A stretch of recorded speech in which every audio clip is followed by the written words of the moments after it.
Hello guys, இது உங்கள் நம்பிக்கைக்குரிய சமையல் ட்ரெண்டிங் சமையல் சேனல். இன்று நாம் புரோட்டீன் ரீச் சுவையுள்ள கருப்பு உளுந்து சாம்பார் எப்படி சுலபமாக செய்யலான்னு பார்க்க போகிறோம். எளியபடி சொல்ல போகிறேன். சுவையும் நன்மையும் இருந்த இந்த சாம்பாரை உடனே கிச்சனில் போய் தயாரிக்கலாம் வாங்க.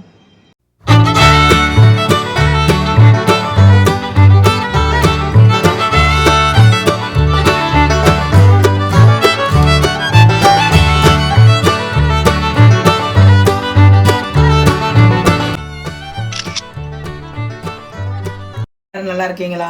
ஒரு சூப்பரான ஒரு சத்தான ஒரு குழம்பு இன்றைக்கி செய்யலாமா? என்ன தெரியுங்களா? கருப்பு உளுந்து வச்சு இப்போ கருப்பு உளுந்து குழம்பு வைக்க போகிறோம். அதாவது குழம்புனா சாம்பார் தான் வைக்க போகிறோம். அவ்வளோ டேஸ்ட்டாக நல்லாயிருக்கும். இது மெயினாக பெண்களுக்கு ஏற்ற டிஷ் இது. அந்த மாதவிடாய் காலத்தில் பெண்களுக்கு இடுப்பு வலியெல்லாம் வரும் இல்லைங்களா? கை காலெல்லாம் முட்டியெல்லாம் வலி வரும். பெண்களுக்கு முடியாது, அந்த நேரத்தில் எதுவுமே செய்ய முடியாது. அந்த மாதிரி நேரத்தில் இந்த மாதிரி குழம்பு வச்சு கொடுத்தோன்னா, இந்த உளுந்தை வச்சு நம்ம சாம்பாரோ ஏதோ பிள்ளைங்களுக்கு வச்சு கொடுத்தோன்னா அந்த குழந்தைங்க நல்லா சுறுசுறுப்பாக நல்லாயிருக்கும். உடம்பு வலியெல்லாம் போகும், இடுப்பு வலியெல்லாம் போகுங்க. எல்லாத்துக்கும் மெயினாக சொல்கிறது பெண்களுக்கு ஏற்றதுங்க நல்ல குழம்பு இது. இதுதான் நான் உங்களுக்கு செஞ்சு காட்ட போகிறேன்.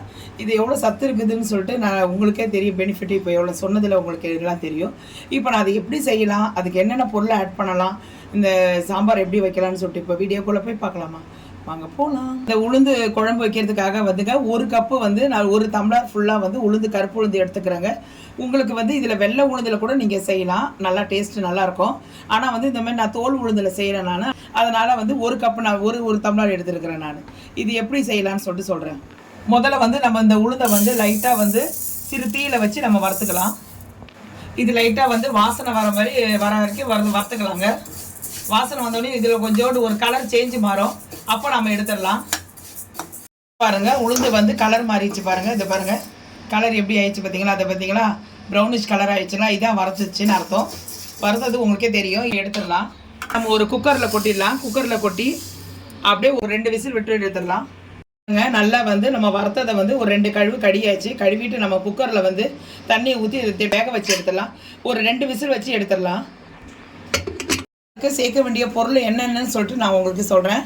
இதில் இந்த பாருங்க, தக்காளி கொஞ்சம் ஒரு 2-3 தக்காளி உங்கள் வீட்டில் எத்தனை பேர் இருக்காங்களோ அதுக்கு தகுந்த மாதிரி நீங்கள் ஆட் பண்ணிக்கோங்க. ஏன்னா நம்ம புளியும் சேர்க்க போகிறோம். தக்காளி கொஞ்சம் அதிகமாகவும் புளி கொஞ்சம் கம்மியாக சாம்பார் நல்லாயிருக்கும். புளி அந்த அளவு நம்ம காரக்குழம்பு போடுற மாதிரியெல்லாம் உளுந்து குழம்புக்கெல்லாம் போடக்கூடாது. அதனால் தக்காளி கொஞ்சம் நல்லா ஆட் பண்ணிக்கோங்க. ஒரு 3 தக்காளி எடுத்து நான் சின்னதாக பொடியாக நறுக்கி வச்சுருக்கேன். அடுத்தது பூண்டு எடுத்து வச்சுருக்கிறேன். பூண்டு இது நாட்டு பூண்டுங்க. நாட்டு பூண்டு தான் கொஞ்சம் நல்லாயிருக்கும், டேஸ்ட்டு நல்லாயிருக்கும். அதனால் இதை நான் சின்ன துண்டுகளாக நல்லா வாஷ் பண்ணி அரிஞ்சு வச்சுருக்கிறேன். ஏன்னா மலை பூண்டெல்லாம் டேஸ்ட்டு நல்லா இருக்காது. எப்பயுமே நீங்கள் நாட்டு பூண்டு இது உரிக்க கஷ்டம்தான், ஆனால் டேஸ்ட் இது அதிகமாக இருக்கும். அப்புறம் தாளிக்கிறதுக்கு ஒரு 4 காஞ்ச மிளகா வரமிளகா எடுத்துக்கோங்க. அதுக்கப்புறம் கறி லீவ்ஸ் கொஞ்சம் தாளிக்கிறதுக்கு கறி லீவ்ஸ் போட்டுக்கோங்க. அது சின்ன வெங்காயம் கொஞ்சம் நிறைய அரிஞ்சு வச்சுருக்கிறேன் ஃப்ரெண்ட்ஸ். இது ஏன்னா அது சின்ன வெங்காயம் சாம்பாருக்கு இந்த சாம்பாருக்கு நல்லாயிருக்கும். சின்னதாக நீங்கள் அப்படியே பிள்ளை இது பாருங்க அரிஞ்சு வச்சுக்கோங்க. இந்த மாதிரி நான் அரிஞ்சு வச்சுருக்கேன். அதுக்கப்புறம் ஒரு 2 பச்சை மிளகாய் ஆட் பண்ணிக்கோங்க. ஏன்னா சாம்பாருக்கு நல்லாயிருக்கும்.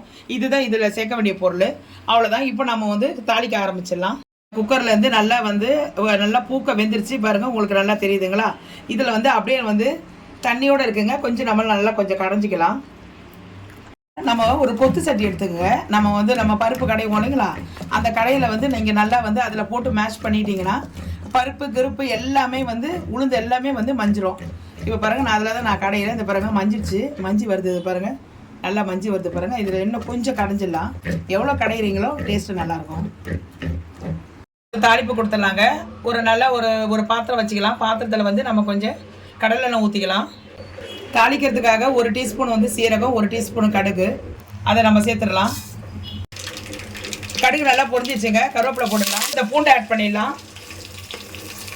சின்ன துண்டங்களாக கட் பண்ணி வச்சுருக்க பூண்டை ஆட் பண்ணிடலாம். காஞ்ச மிளகாய் கிள்ளி போட்டுக்கோங்க.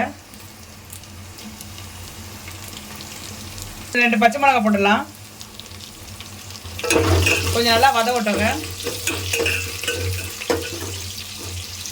பூண்டு நல்லா வதவிச்சுங்க. இந்த நேரத்தில் நம்ம அந்த வெங்காயத்தை போடலாம். இதில் தக்காளி ஆட் பண்ணிக்கோங்க. வெங்காயம் நல்லா வதவிச்சு தக்காளி நல்லா கொஞ்சம் ஆட் பண்ணிடுங்க. இது கொஞ்சம் வதவட்டும். வெங்காயம் தக்காளி எல்லாம் நல்லா மேஷ் ஆகிடுச்சு. இந்த பிறகு இப்படி கையால் கரண்டியால் நல்லா வெங்காயம் தக்காளி நல்லா வேகணுங்க. ஓகேங்களா? அது சுத்தமாக ஸ்கின் நல்லா ரிமூவ் ஆகிட்டு ஒன்றுமே இல்லாத போயிடணும். அந்த டேஸ்ட்டு நல்லாயிருக்கும். இந்த நேரத்தில் வந்து கோலி உண்டு சைஸ் வந்து நான் புளி ஊற வச்சுருக்கேன்.